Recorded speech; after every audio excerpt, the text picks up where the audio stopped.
살아계신 하나님 감사합니다.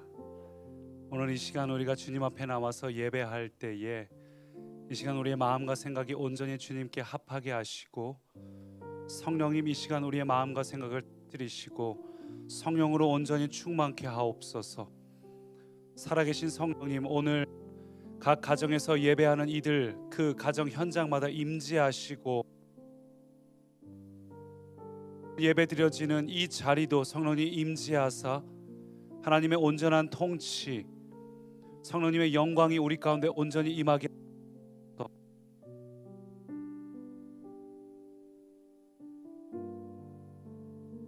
이 시간 우리가 주님을 갈망합니다. 주님을 사모합니다. 살아계신 하나님, 우리가 온전히 주님 앞에 나와서 우리의 모든 것을 드리오니 나의 모든 것을 받으사 주님의 것 삼아 주옵소서. 이 시간 예수님의 보혈로 우리를 덮어주시고 우리의 마음과 생각이 주님께 온전히 합하게 하시고 주님의 뜻이 이루어지는 복된 예배의 자리 되게 하옵소서. 오늘 우리 가운데 소망과 생수와 생기와 생명력이 넘치는 복된 예배의 자리 되게 하옵소서. 예수님 이름으로 기도합니다. 아멘. 할렐루야. 오늘 이 시간 이 자리에 오신 여러분 진심으로 환영합니다. 또한 가정에서 예배하는 분들도 진심으로 축복합니다. 우리 가슴에 손을 얹고 한번 스스로를 향해 선포합니다. 하나님이 우리와 함께 하십니다. 하나님이 우리를 붙들고 계십니다. 아멘. 오늘 이 자리 임재성 드린 것처럼 하나님 우리를 주목하고 계십니다.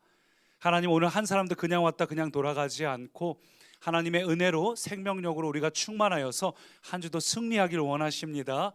하나님의 뜻을 이루며 살기 원하십니다. 그 하나님을 기대하는 마음으로 함께 나누실 말씀은 신명기 14장 22절부터 우리 말씀을 교독으로 읽습니다. 너는 마땅히 매년 토지소산의 11조를 드릴 것이며 내 하나님 여호와 앞 곧 여호와께서 그의 이름을 두시려고 택하신 곳에서 내 곡식과 포도주와 기름의 11조를 먹으며 또 내 소와 양의 처음 난 것을 먹고 내 하나님 여호와 경외하기를 항상 배울 것이니라. 그러나 내 하나님 여호와께서 자기 이름을 두시려고 택하신 곳이 내게서 너무 멀고 행로가 어려워서 내 하나님 여호와께서 그 풍부히 주신 것을 가지고 갈 수 없거든. 그것을 돈으로 바꾸어 그 돈을 쌓아 가지고 내 하나님 여호와께서 택하신 곳으로 가서 내 마음에 원하는 모든 것을 그 돈으로 사되 소나 양이나 포도주나 독주 등 내 마음에 원하는 모든 것을 구하고 거기 내 하나님 여호와 앞에서 너와 내 권속이 함께 먹고 즐거워할 것이며 내 성읍에 거주하는 레위인은 너희 중에 분깃이나 기업이 없는 자이니 또한 저버리지 말지니라. 매 3년 끝에 그 해 소산의 10분의 1을 다 내어 내 성읍에 저축하여 너희 중에 분깃이나 기업이 없는 레위인과 내 성중에 거류하는 객과 및 고아와 과부들이 와서 먹고 배부르게 하라.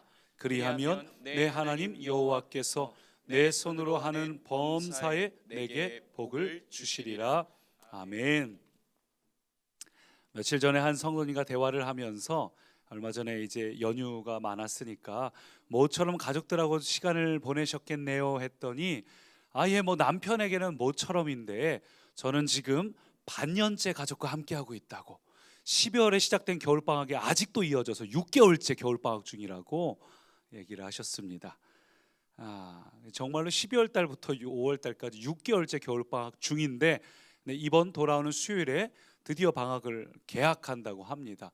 돌아오는 수요일에 고3 개학을 하고 이제 그 이듬 주에 순차적으로 계속해서 초중고가 그 주간부터 시작해서 개학을 한다고 하는데, 지금 이게 아주 뜨거운 이슈예요. 많은 엄마들 사이에서 이 아직 안전하지 않은데 벌써 개학을 해야 하냐? 그래도 애들이 공부를 해야 되지 않겠냐 해서 이 초등학생 쪽 부모님들은 개학이 좀 걱정이 되고, 중고등학교는 그래도 공부를 좀 해야 우리 아이가 대학을 준비를 해야 될 때인데 걱정이 되고, 서로 엄마들 의견이 아주 상이합니다. 그런데 학생들 의견은 하나로 통일됐어요. 학교 가기 싫다, 너무 싫다, 안 갔으면 좋겠다. 여러분, 사실 공부만 안 한다면 학생들이 학교 가는 게 재밌죠. 엄마들 잔소리 없죠. 집에서 아이들하고 실컷, 학생들하고 학교에서 실컷 놀 수 있죠. 목회자도 마찬가지예요. 목회자도 설교 준비만 안 하면 목회가 아주 할만합니다. 근데 설교를 준비하는 것도 굉장히 힘든데 그 말씀을 깨닫고 그 말씀대로 살아낸다는 것이 참 쉽지가 않습니다. 우리 성도님들도 마찬가지예요. 특정 종교처럼 몇 개월에 한 번씩만 가도 된다면 참 신앙생활 아주 쉬울 텐데, 할만할 텐데, 지금처럼 매 주일마다 모여서 예배드려야죠, 11조, 헌금 이런 거 생각하니까 부담돼요. 우리도 좀 쉽게 믿고 싶은데 라는 생각이 들 수 있습니다. 여러분, 그런데 학생들이 공부하기가 싫고 그냥 놀고만 싶다면 그러면 집에서 놀 것이 아니라 사실은 밖에 나가서 돈을 벌어서 자기 앞가림을 해야 됩니다. 목회자가 만약 설교 준비하는 게 힘들고 말씀을 깨달은 대로 사는 것이 부담되고 하기 싫다면 빨리 목회를 그만둬야 됩니다. 성도님들도 함께 예배드리는 게 귀찮고 하나님 앞에서 시간과 예물을 드리는 게 아까워서 형식적으로 하고 있다면 하나님의 일하심과 하나님의 복을 기대하긴 좀 어렵지 않을까요? 우리가 대한민국 헌법에도 보면 국민의 의무와 권리가 있습니다. 자, 학창시절에 공부를 잘 하셨는지 한번, 국민의 4대 의무가 뭔지 아세요? 예, 국민의 4대 의무가 있죠. 이 의무를 지켜야 권리가 주어지는 건데 4대 의무는 바로 국방의 의무, 교육, 근로, 마지막이 뭐죠? 납세의 의무. 이러한 우리 국민의 4대 의무를 이행할 때 비로소 그 국민은 국민으로서의 권리를 누릴 수 있게 됩니다. 국민으로의 권리를 주장할 수 있게 됩니다. 여러분, 마찬가지예요. 우리가 지난주에 신앙헌법 1조가 뭐라고 나누었죠? 예배라고 나누었습니다. 날 구원하신 하나님의 주재권과 통치권을 우리가 인정하고 하나님이 명하신 대로 하나님이 정하신 곳에서 드리는 예배. 그래서 예배는 내가 하고 싶은 대로 하는 게 아니라, 내 입맛대로 하는 게 아니라 하나님이 정하신 선대로, 기준대로 하는 예배에 대해서 신앙헌법 1조를 나누었다면 오늘은 신앙헌법 2조를 말씀드리려 합니다. 바로 11조예요. 하나님은 당신의 백성들이 마땅히 반드시 11조를 드리라고 말하고 계십니다. 본문 22절 같이 읽어봅니다. 너는 마땅히 매년 토지 소산의 11조를 드릴 것이며.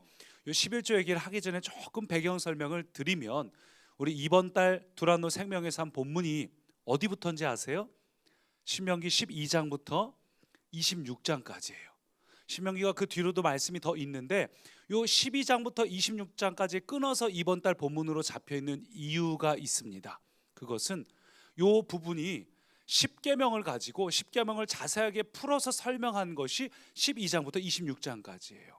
그래서 잘 보면은 이 12장을 구체적으로 해석하고 아주 자세하게 설명을 하고 있습니다. 그래서 마치 내용이 정말로 신앙 헌법과도 같습니다. 근데 이 12장부터 26장까지 쭉 볼 때, 크게 봤을 때 제일 먼저 강조되는 게 바로 예배였고, 그리고 두 번째로 강조되는 것이 바로 물질, 소유에 대한 부분이에요.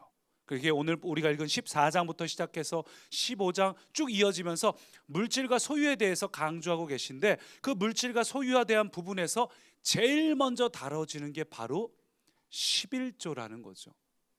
그냥 헌금이 아니라, 그냥 예물이 아니라 금액이 딱 정해져 있는, 딱 드려야 될 몫이 정해져 있는 11조를 이야기하고 계십니다. 그러면 왜 하나님께서 가장 부담스럽게 이 11조를 하라고 말씀하시는 걸까요? 왜 물질을 다루시는 걸까요? 그것은 예배가 하나님의 주재권과 하나님의 통치를 인정하는 그 고백이라면, 예배가 신앙의 고백이라면 그 실천과 표현은 바로 물질에 달려있기 때문입니다. 물질이 우리의 신앙의 표현이 되기 때문이에요.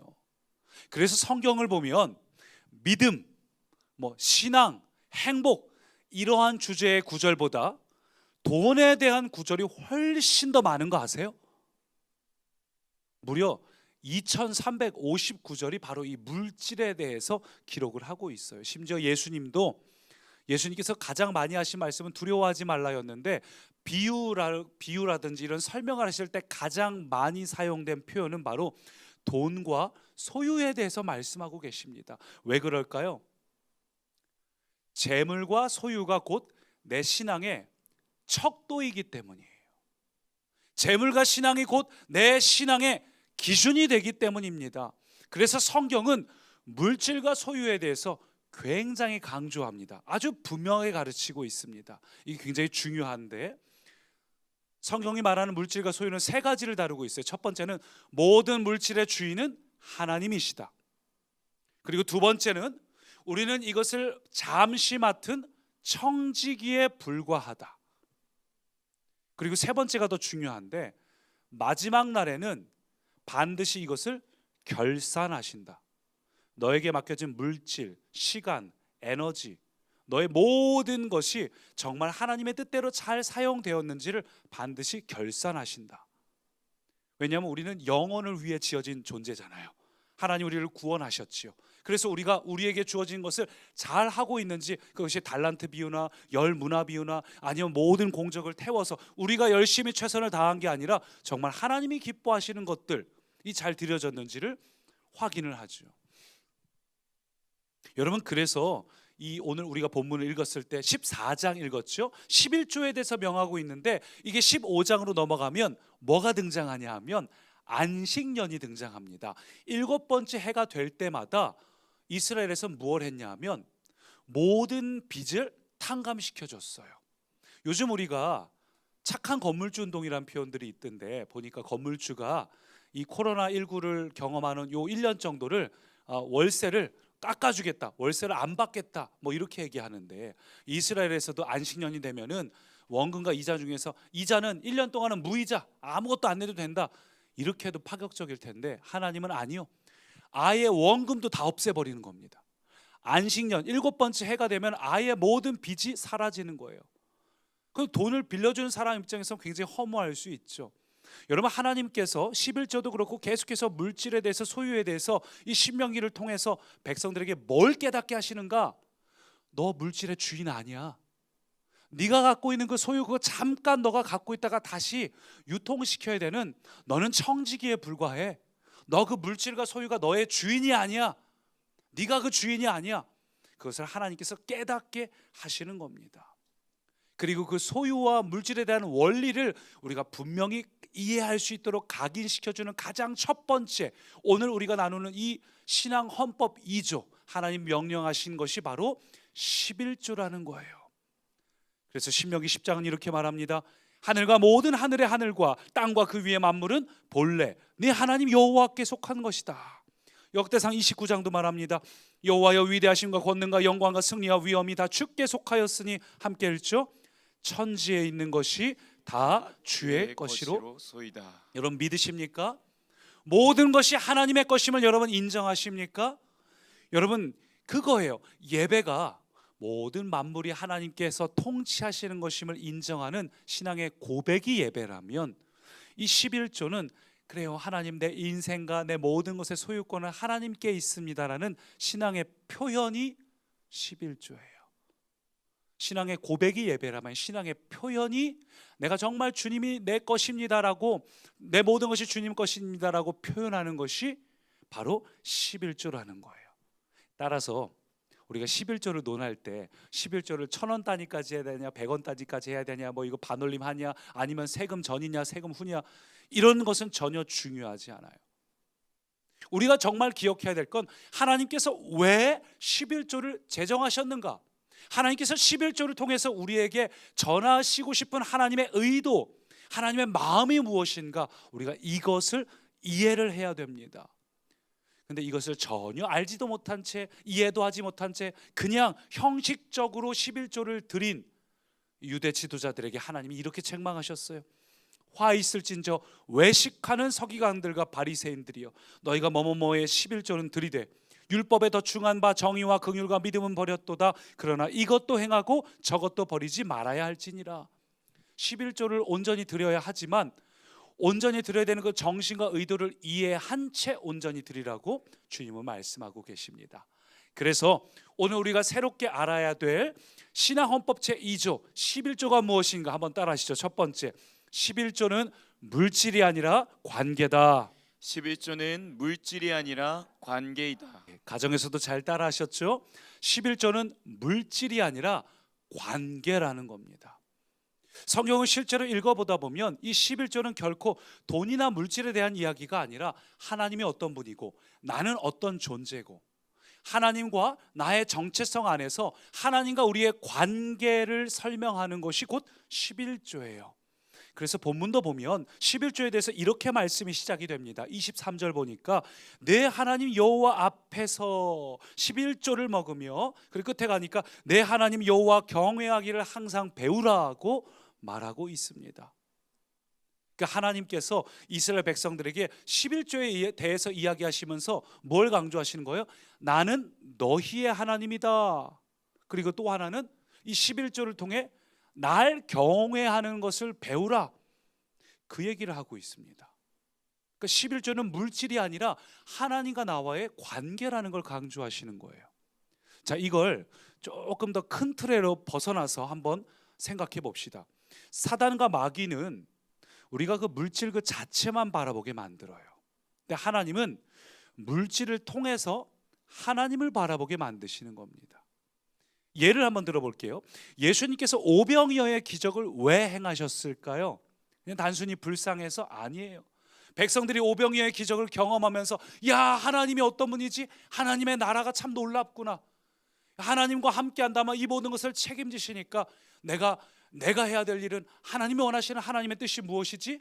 하나님의 나라를 꿈꾸고 하나님의 나라가 이 땅에 이루어지는 것을 꿈꾸고, 그런 걸 하나님은, 예수님을 기대하시고 오병이어를 행하셨는데, 백성들의 관심은 이 오병이어를 통한 하나님의 나라에 관심이 있는 게 아니라 그저 떡에만 관심이 있었어요. 야, 이 양반 붙잡기만 하면, 이 양반 우리 주인으로 왕으로 삼기만 하면 내 먹고 사는 거 걱정 없겠다. 그래서 관계없이, 관심 없이, 하나님 나라 상관없이 예수님을 자신들의 왕으로 섬기려고 쫓아다니는 장면이 나옵니다. 그래서 하나님은 이 물질을 통해 하나님의 나라를 보기를 원하시는데 우리는 자꾸 물질 그 자체만 보고 있어요. 그래서 예수님께서 공생의 직전에 경험하신 첫 번째 시험이 뭐죠? 세 가지 시험 중에 첫 번째 시험, 이거 생각해 보세요. 소유, 즉 먹고 사는 것에 대한 시험을 제일 먼저 하셨습니다. 우리가 가장 인생 살면서 가장 큰 고민이죠.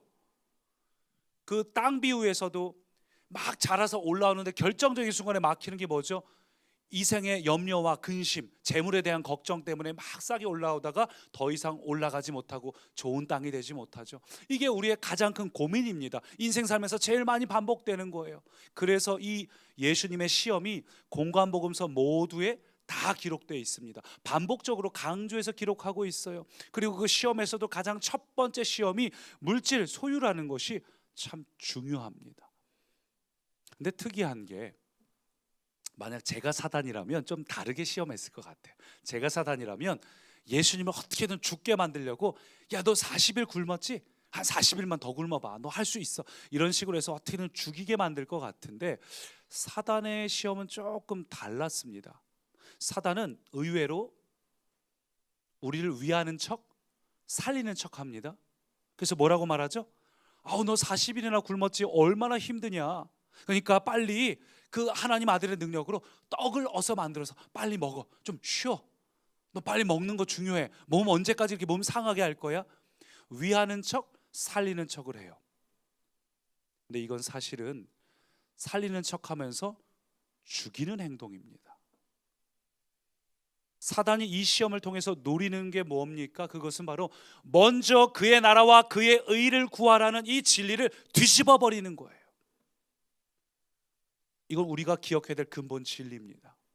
하나님이 어떤 분이고 우리가 어떤 존재인지, 내 인생이 누구를 위해 존재하는지, 내가 정말 하나님 안에서 하나님의 뜻을 이루며 살 때 정말 내 안에서 참된 기쁨과 생수가 솟아나는 존재라는 이 하나님과 우리와의 관계, 이게 핵심 진리인데, 사단은 이 핵심 진리, 관계를 끊어버리고 뒤틀어버려서, 야, 하나님 먼저 그의 나라와 그의 의, 아니야. 빨리 먹어야지. 사단은 일단 내가 잘 먹어야지 하나님의 나라가 이루어지는 거 아니야? 너부터 신경 써. 너 지금 너 자존심 먼저 세우고 뭘 자존심 내리고 하나님 나라 자꾸 한다 그래. 네 자존심이 우선이고 네 먹는 게 우선이고 너의 가족을 위해 시간 쓰는 게 우선이고 너가 중요해. 너가 일단 잘해야지 하나님 나라 세워지는 거 아니야? 우선순위를 다 뒤집어 놓는 게 사단이 하는 일이에요. 그런데 이 순서가 정말 중요해요. 우선순위가. 이게 뒤집어지고 자기 이익을 먼저 추구하고 챙기는 사람은 결코 하나님의 의를 이룰 수 없어요. 내 이익을 추구하는 사람은 하나님의 뜻을 이루는 삶을 살아갈 수 없습니다. 저는 저와 여러분이 나의 이익을 위해서 존재하는 자가 아니라 나의 하루를 사는 자가 아니라 하나님의 하루를 살아가시기를 축원합니다. 하나님의 뜻을 내가 이룰 때, 먼저 그의 나라와 그의 의를 이루는 삶을 살아갈 때, 그때 하나님께서 기도할 때마다 공급하시고 채우시는 것들을 경험하시는 꿈의 가족 되기를 축원합니다. 그래서 11조는 온전한 관계 정립을 위한 영적인 안전벨트예요. 11조는 온전하게 하나님의 뜻을 따르면서 살아가라는 영적인 신호등입니다. 너 그렇게 가면 안 돼. 이게 초록불이야. 너는 먼저 하나님의 뜻과 하나님의 의를 이루어야 돼. 그것이 너를 향한 나의 계획이고 그것이 너의 존재 목적이야. 내 백성이 두 가지 죄를 범하였으니 하나는 생수의 근원된 나를 버린 것이고 지들이 어떻게든 노력해서 해결하려고 하는 웅덩이를 판 것이라고 하나님께서 안타까워하지 않습니까? 그래서 막기 위한 영적인 안전벨트가 11조라는 거예요. 그렇게 해서 요한복음 15장 보니까 이렇게 말하고 있어요. 나를 떠나서는 너희가 아무것도 할 수 없음이라. 이것을 깨달으라고 주님 우리에게 말씀하시는 겁니다. 근데 참 11조가 쉽지 않죠. 우리가 적은 금액일 때는 좀 부담이 덜 하는데 우리가 학생일 때는 그나마 괜찮은데 점점점 우리 안에 11조가 부담으로 느껴질 때가 있습니다. 근데 생각해 보면 적은 금액에서 드려지는 11조라고 쉬운 걸까요? 제가 제가 갖고 있던 11조에 대한 개념이 깨졌던 사건이 있습니다. 지금부터 한 16년, 17년 전인데 제가 처음 그때 대전 꿈의 교회 없을 때고 공주 꿈의 교회 전도서로 막 왔을 때입니다. 그 전에는 제 아버지 세우신 개척교회에서 사역할 때는 사례비라는 게 따로 존재하지 않았어요. 근데 이 공주 꿈의 교회 오면서 사례비로 당시에 제 기억으로 한 50만 원 정도 받았던 걸로 기억을 합니다. 그러면 매월 초에 사례비를 받아요. 그러면 이제 11조를 드려야 되는데 제가 그때 너무 가난하고 아무것도 없고 뭐 신용카드 같은 것도 없고 하니까 혹시라도 제가 무슨 일을 겪으면 비상금이 존재하지 않는 거예요. 그래서 11조를 혹시 모르니까 월 말까지 갖고 있다가 월 말 마지막 날에 11조를 드렸어요. 그리고 월 초 되면 며칠 기다렸다가 이제 사례비가 나오면 또 11조는 따로 떼서 비상금처럼 갖고 있는 겁니다. 전 제가 뭘 잘못하는지 몰랐어요. 근데 어느 날 하나님께서 저에게 너는 11조를 하고 있지 않다 그러시는 거예요. 제가 너무 충격을 받아가지고 내가 뭘 빼먹었나? 아니 하나님 제가 뭐 1,000원 단위까지 다 반올림해갖고 다 11조 온전히 하고 있는데 내가 뭘 빼먹었다고 그러시는 거죠? 신학생 때. 그랬더니 하나님께서 너는 제대로 된 11조를 하고 있지 않다고 말씀하시는 거예요. 그러면서 저에게 막 깨닫게 하시는 게 뭐였냐 하면 너는 나를 섬기는 것이 아니라 너는 그 5만 원이 너에게 하나님이다 하셔서 제가 깜짝 놀랐습니다. 저는 11조를 하는 행위 자체로 나는 잘하고 있다고 생각을 했어요. 나 11조 하잖아요. 근데 하나님께서 제게 말씀하신 건 너는 그 11조 그 돈이 너에게 실제적으로 하나님이지 너는 정말로 나를 의지하고 나에게 모든 것을 내어 맡기는 그 진짜 11조의 의미가 너에게 없다라고 말씀하시는 겁니다. 제가 그 일로 굉장히 충격을 받고 제가 온전한 11조 그러니까 드려지는 행위 말고 정말 하나님 앞에 11조의 의미가 무엇인지를 깨닫고 온전히 드리기 시작을 했어요. 여러분 그래요. 11조는 단순히 종교적인 신앙 행위가 아닙니다. 그냥 동계산에서 딱 맞춰갖고 드리는 어떠한 의미가 아니라 영적인 의무가 아니라 영적인 관계예요. 하나님이 어떤 분이고 내가 어떤 분이고 내가 그분 안에서 기동하며 살 수 있는 존재라는 이 말씀이 정말 내 삶 속에서 이루어지고 우선순위가 바로 잡히고 사단에게 속아서 네 걸 먼저 챙겨 네 자존심 먼저 챙겨 너의 시간 먼저 챙겨가 아니라 내 모든 것의 우선순위는 하나님이구나. 깨닫게 하는 영적인 안전벨트, 영적인 신호등이 바로 11조라는 사실을 기억하시기 바랍니다. 여러분, 하나님은 막 인색하셔서 여러분 것을 빼앗기 위해서 야 그거 하나 줘봐 하시는 분이 아니라고요. 한번 생각해 보세요. 이 주님께서 이 말씀을 하실 때 신명기 당시에 가나안 백성들의 우상은 어떤지 아세요?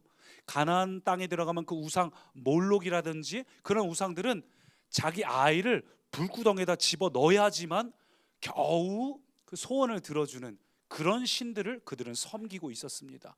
근데 하나님께서는 그런 행위가 가증스럽다고 모두 금하시고 그 우상을 다 없애라고 말씀하셨어요.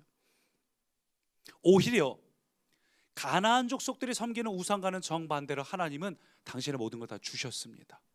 당신 자신이 주셔서 예수 그리스도를 이 땅에 보내셔서 우리의 모든 것들을 대속하셨어요. 여러분, 하나님은 인색하셔서 우리의 것을 뭔가 빼앗으려는 분이 아니라 무슨 종교 세금처럼 뜯어가기 위해서 존재하시고 11조를 명하시는 분이 아니라 하나님은 이미 우리를 위해서 너무 사랑하셔서 모든 것을 다 주신 분이고, 그래서 11조는 그 하나님의 사랑을 알고 깨닫고 하나님이 어떤 분이고 내가 누구인지 알고 그 관계 안에서 하나님을 경외하는 자에게 베풀어 주신 이 은혜를 표현하는 그 표현이 바로 11조예요. 여러분, 그래서 우리가 11조를 드릴 때 억지로 인색함으로 드리지 말라고 성경은 말하고 있어요. 고린도후서 말씀 같이 읽습니다. 각각 그 마음에 정한 대로 할 것이요 인색함으로나 억지로 하지 말지니 하나님은 즐겨내는 자를 사랑하시느니라. 억지로 내는 것이 아니라 기쁨과 감사함으로 하나님께 드리라. 그러니까 11조 의미가 뭔지를 알라는 거예요. 너 11조 의미를 제대로 이해해야 돼.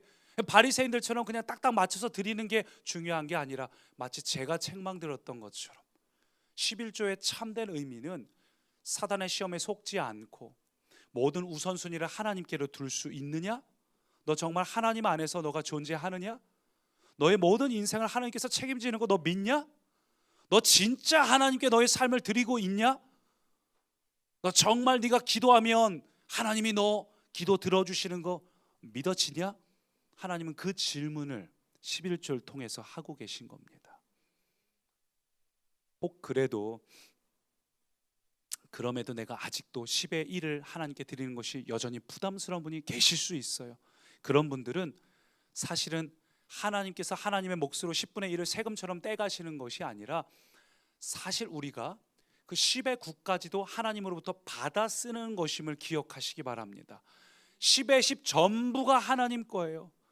여러분, 내가 오늘 이 시간 살아있고 내가 호흡을 하고 내 심장이 뛰는 건 전부 하나님께서 주신 은혜인 거 아시죠? 내가 하나님께서 나로 하여금 존재하게 하시고 내가 무언가를 하게 하고 계시는 것은 전부 하나님의 은혜입니다. 그래서 그런 면을 보면 11조는 물질이 아니라 결국은 관계예요. 돈과 관계 있는 것이 아니라 오히려 우리의 믿음과 관계 있는 것이 11조입니다. 주님은 너의 보물이 있는 곳에 너의 마음이 있다고 말씀하셨어요. 왜냐하면 11조는 우리가 결국은 내가 하나님 안에 거하고 있다는 증거요, 내가 정말 하나님을 믿고 있다는 확신이요, 내가 하나님을 섬길 때 정말 행복할 수 있다는 내 믿음의 증표가 11조가 되기 때문입니다. 그 증표를 요구하시는 것은 정말 너가 그렇게 살고 있니? 너 확인해봐. 너 노란불이니 빨간불이니 초록불이니? 우리에게 영적인 신호등을 우리에게 말씀하고 계신 겁니다. 살아가는 꿈의 가정 여러분, 11조를 단지 내 소득의 일부를 드리는 물질로 생각하는 것이 아니라 하나님 안에서의 관계임을 더 깊이 하시기를 축원합니다. 첫 번째는 그래서 11조는 물질이 아니라 관계였다는 것이고, 두 번째 한번 따라 하실까요? 11조는 율법이 아니라 사랑이다. 11조는 율법이 아니라 사랑이다. 11조는 율법이 아니라 사랑이에요. 여러분, 한번 생각해 보세요. 하나님께서 왜 10의 1을 드리라고 말씀하셨을까요? 만약 하나님께서 정말 우리에게 세금 뜯어가듯이 뭔가 가져가시는 분이라면 더 어렵게 주문하셨을 거예요. 야, 너가 감사한 대로 바쳐, 네 마음에 자원하는 대로 드려. 뜯어가는 분이라면 아마 더 애매모호하게 해서 우리로 하여금 부담을 주고 이거 얼마 해야 되나 이렇게 생각하게 만드셨을 겁니다. 근데 왜 10분의 1을 계산해서 드리라고 했을까? 이 계산이 핵심이에요. 이 계산이 핵심이에요. 11조는 우리로 하여금 새로운 시각을 갖게 만들어요. 하나님이 제정하신 금액을 우리가 계산하면서, 우리에게 주어지는 것을 계산하면서, 특별히 이 구약 시대에는 물질이 아니라 우리에게 주어진 짐승들 새끼가 태어나면 그 새끼 중에서, 아니면 내가 곡식단 중에서 그걸 쭉 보면서 이만큼부터 이만큼 하나님께 드려야겠구나, 이걸 계산을 하면서, 구체적으로 계산하면서 날 향한 하나님의 사랑을 깨달으라는 겁니다. 아니, 작년에는 몇 마리 드렸는데 올해는 양들이 또 몇 마리가 태어났네. 곡식이 이렇게 풍성해졌네. 계산하면서 하나님의 사랑을 깨달으라는 거예요. 그래서 찬송가 고백 중에 보면 받은 복을 세어보아라, Count your blessing 이라는 표현이 나오죠. Count your blessing. 하나님께서 너를 얼마나 사랑하셨는지를 네가 계산해봐라, 카운트 해보라고 성경은 말하는 거예요. 여러분, 그래요. 11조는 율법이 아니라 사랑입니다. 여러분을 향한 하나님의 넘치는 사랑에 대해서 우리가 계산하고 생각해보고 깨우쳐보고, 야, 하나님이 정말 나를 사랑하시는구나. 그게 11조의 목적이에요. 율법이 아니라 하나님의 사랑을 깨달으라. 그게 11조예요. 우리는 때로 계산하면서, 때로 내가 감사를 할 때 감사의 조건을 따져보면서 내가 이것도 감사하고 저것도 감사하고, 원망할 걸 따지는 것이 아니라 감사할 걸 따지다 보면 너무너무 감사할 게 많아져요. 그러면서 항상 제가 마음에 드는 건 내가 하나님께 정말 사랑에 빚진 자구나,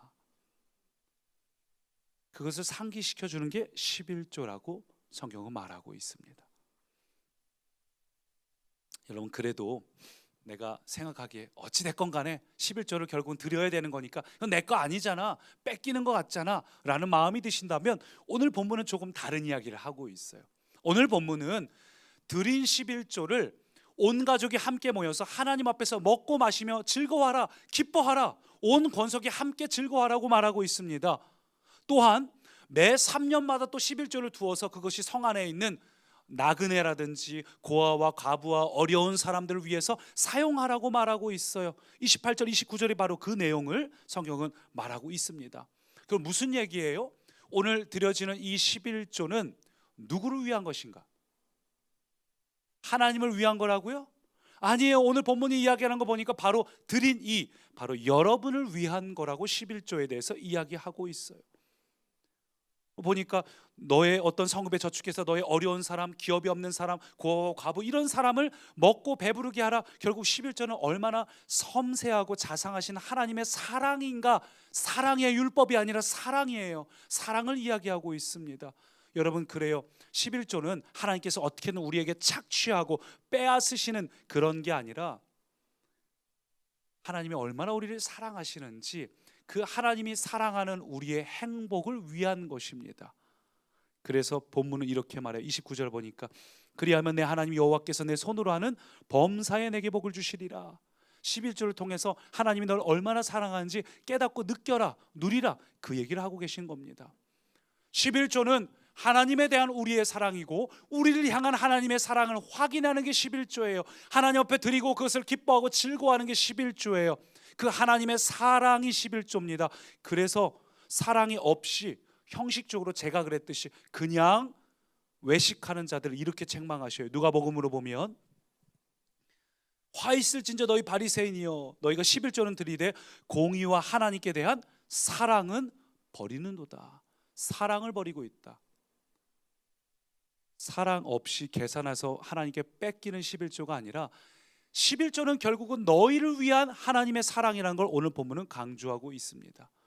저는 여러분들이 오늘 11조를 드리는 이 부분에 있어서 그냥 세금 뺏기듯이 드리는 것이 아니라, 사실 이것이 나를 향한 하나님의 사랑이구나, 그 마음으로 여러분도 하나님께 감사함으로 사랑함으로 드리시기를 축원합니다. 그래서 말라기 선지자가 백성들에게 이렇게 호소했어요. 말라기 3장 보니까 사람이 어찌 하나님의 것을 도둑질하겠느냐, 그러나 너희는 나의 것을 도둑질하고도 말하기를 우리가 어떻게 주의 것을 도둑질하였나이까 하는도다. 이는 곧 11조와 봉헌물이라. 만군의 여호와가 이르노라, 너희의 온전한 11조를 창고에 들여 나의 집에 양식이 있게 하고 그것으로 나를 시험하여 내가 하늘 문을 열고 너희에게 복을 쌓을 곳이 없도록 붙지 아니하나 보라. 이게 무슨 얘기냐 하면, 말라기 시대의 백성들은 굉장히 상황이 어려웠습니다. 이 유대와 이스라엘 제국이 망했잖아요. 굉장히 어려웠어요.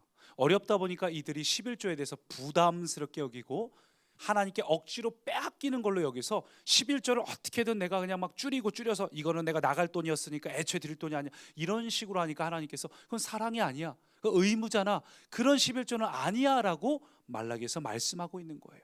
그건 율법이지 사랑이 아니잖아. 나는 율법을 원하는 게 아니라 사랑을 원하는 거야. 말라기 말씀이 바로 그 얘기를 하는 겁니다. 어떤 분이 저에게 이렇게 질문했어요. 나는 지금 분유값도 없는데 그럼에도 내가 11조를 드려야 되는 겁니까? 제가 답했습니다. 성경에 그렇게까지 나와 있지는 않아요. 그게 부담이 되시면 11조 안 하셔도 괜찮습니다. 근데 저라면 11조를 드려서 하나님을 궁지로 몰아넣을 거라고. 하나님, 내 이렇게 하는데도 하나님이 나 책임 안 지시면 그거 아니잖아요. 저는 그렇게 할 거라고. 성경을 보면 실제로 하나님께서 우리를 궁지로 모르실 때가 있어요. 예를 들면 엘리야 선지자에게 가서 과부의 아들하고 같이 마지막 반죽 하나 해먹고 이제 먹을 거 마지막 먹고 죽으려고 하는, 굶어 죽을 수밖에 없는, 그거를 달라고 그 시켜요. 궁지로 몰아서 먼저 그의 나라와 그의 일을 정말 구하는가? 사단의 세 가지 시험 중에 첫 번째 시험이었던 그 시험이 정말 하나님을 최우선순위로 두는가? 결국은 너가 정말 하나님을 의지하냐, 아니면 아직도 네 능력으로 하면서 하나님을 보험 들듯이 두고 있냐? 너 정말 하나님을 의지하냐? 너 정말 하나님 사랑하고 하나님을 하나님 되게 여기느냐? 오늘 말라기 말씀을 통해서 우리에게도 동일한 말씀을 하시는 겁니다. 그러나 말라기 시대 백성들은 내 상황이 어려우니까 이 사단의 첫 번째 시험 앞에서 그들은 무너지고 말았습니다. 그 결과 어떻게 됐죠? 신구약 중간기에 한 400년 동안 하나님이 아무 말씀도 하지 않으시는 이 침묵기, 이스라엘의 영적인 암흑이 찾아왔어요. 하나님이 더 이상 선지자를 보내지 않으셨습니다. 왜냐하면 하나님은 하나님으로 인정하지 않으니까. 율법은 행할지라도. 사랑하는 꿈의 가족 여러분, 율법이 아니라 사랑으로 하나님을 온전히 인정하기 때문에 드려지는 온전한 11조를 하시기를 축원합니다. 저는 여러분 모두가 하나님을 정말 사랑해서, 그리고 하나님과의 그 친밀한 관계 안에서 하나님 앞에서 온전한 11조를 드리시기를 축원합니다. 말씀을 맺으면서 한 가지 더 말씀드릴 게 있어요. 많은 분들이 고민하는 것 중 한 가지가, 내가 11조라는 금액은 하나님께 딱 드려지기로 떼놓은 거니까 이 금액을 드리는데, 이 금액 안에서 이만큼은 떼서 교회 11조로 드리고 한 요만큼은 떼서 내가 어려운, 내가 아는 무슨 선교단체 간사님께도 보내야 되겠고, 내 친척 중에 목회를 하시는 어려운 분 가정에도 보내야겠고, 이런 생각이 들 때가 있어요. 그래도 괜찮지 않을까라는 생각을 우리가 할 수도 있습니다.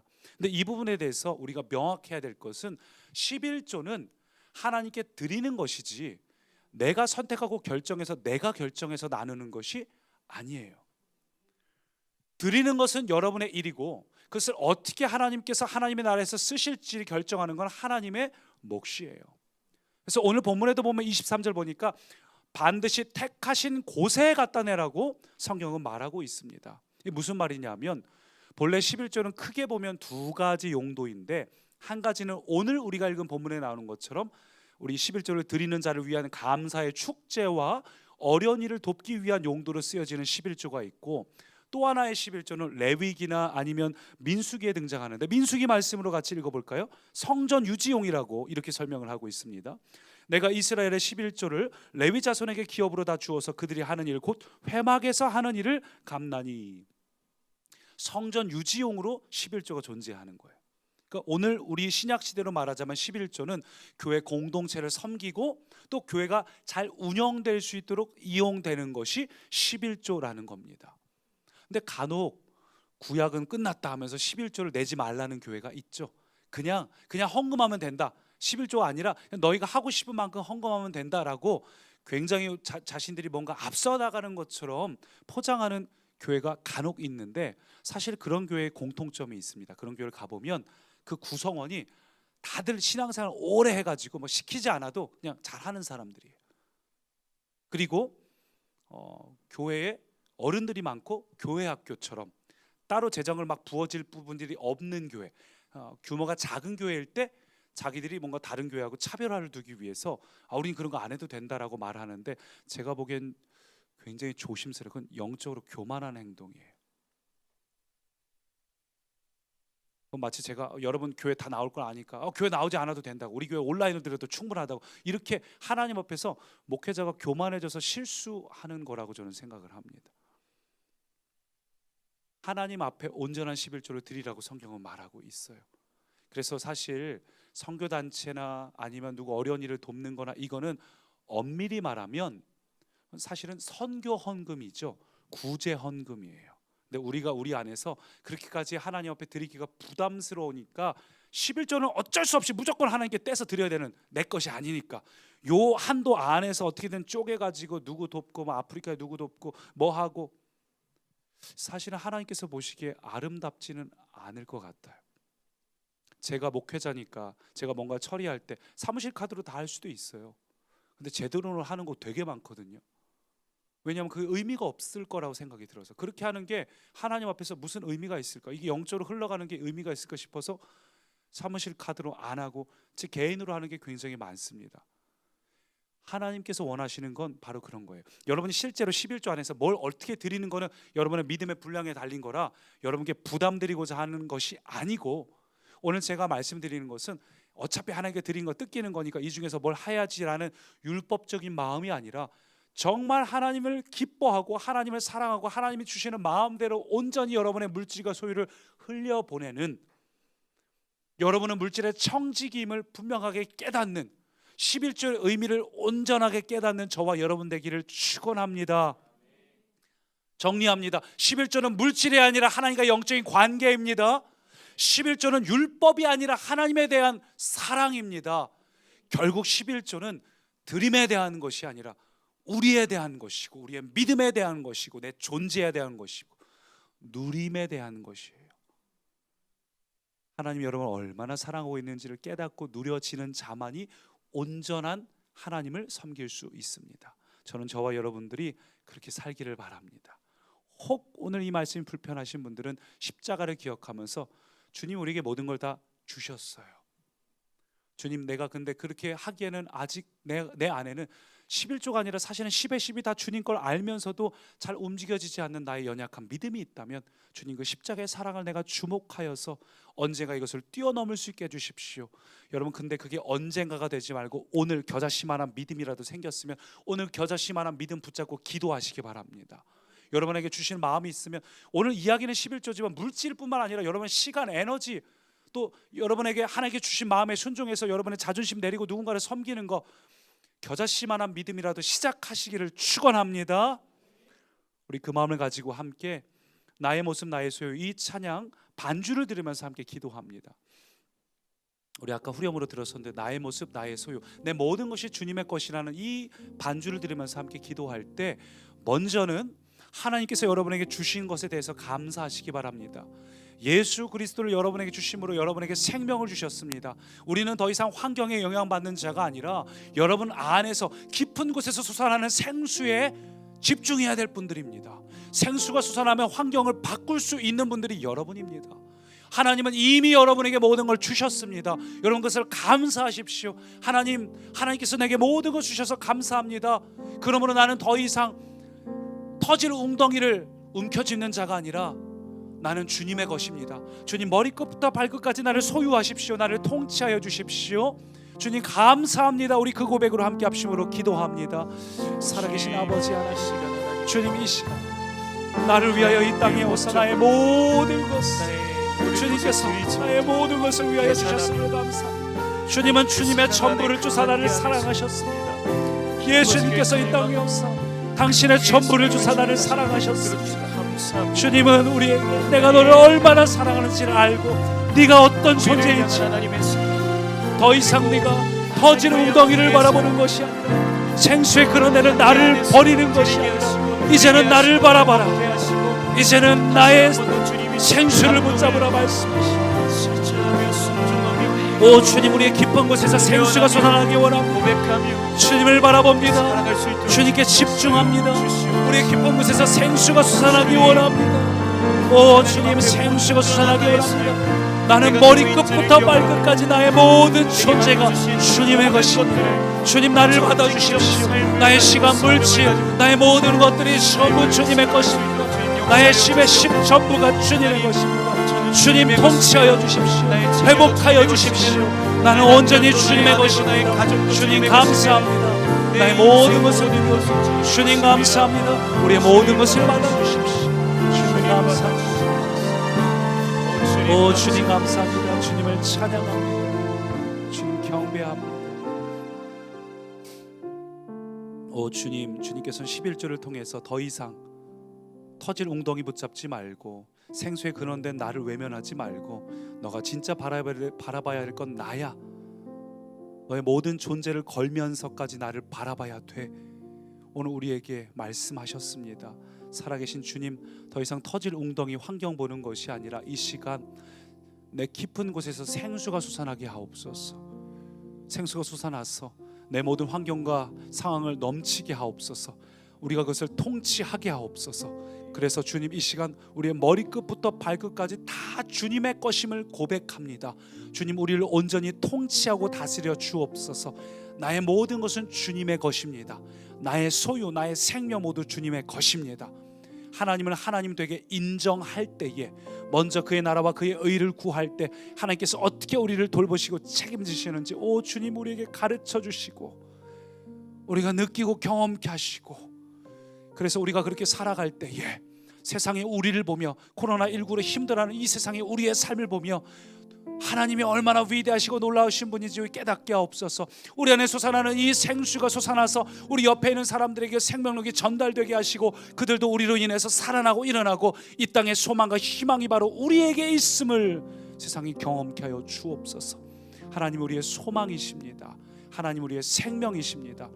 성령님, 이 시간 예배하는 우리 각 가정과 오늘 이 자리에 성령님 영광으로 임재하사 성령님 우리 안에 생수의 강이 솟아나게 하시고 생기를 우리 안에 충만하게 불어 주옵소서. 성령님 다스려 주옵소서. 성령님 이 시간 임하시옵소서. 우리는 주님의 것입니다. 머리 끝부터 발끝까지 모든 것을 주님 다스려 주옵소서. 예수님 이름으로 기도합니다. 아멘. 이번 한 주간도 그렇게 살아가실 때에 하나님의